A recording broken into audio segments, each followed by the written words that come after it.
Thank you very much, Mr Speaker. My questions to the Prime Minister. Australians are questioning the competence of this Prime Minister, knowing he's clearly not across the detail of decisions which he's making which adversely affect the lives of Australians. Economic decisions have resulted in prices going up and up.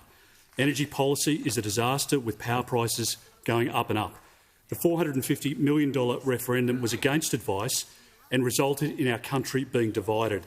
Will the Prime Minister apologise to the Australian people? Order. The Treasurer will cease interjecting. The Prime Minister has the call. It is interesting to get a question from the Leader of the Opposition about division.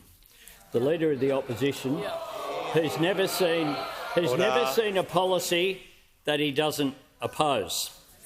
He's opposed all of the measures that we've put in place, and we've put in place a few.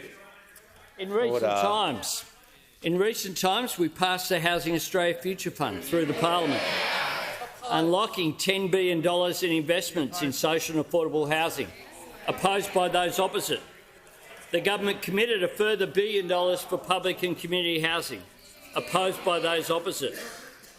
I went to Whyalla, looking at the transition which is occurring in the steel industry there, moving towards green hydrogen, producing green steel, announcing, along with the South Australian Government, the upgrade of Port Bonython to assist in that process. We hosted the National Disaster Preparedness Summit here, contrasting with what occurred in the lead-up to 2019, where the attitude was nothing to see here. Nothing to see here. We had the first time that has ever happened, hosted here in this parliament, bringing together key stakeholders, including from federal, state and territory emergency services, logistics, food and groceries, utilities and the non-government sector.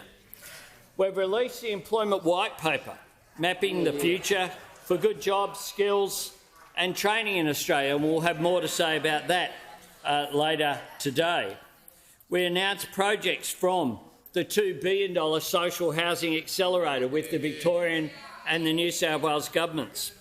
We've opened and announced new urgent care clinics, now operating, serving people, keeping people out of emergency departments, giving them health care they need when they need it with just their Medicare card, not their credit card.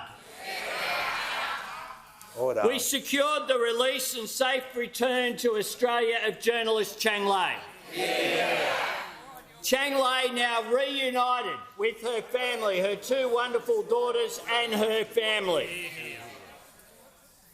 Order. During recent times, we attended the ASEAN and East Asia Summit in Indonesia with our most important of friends, promoting prosperity and stability in our region.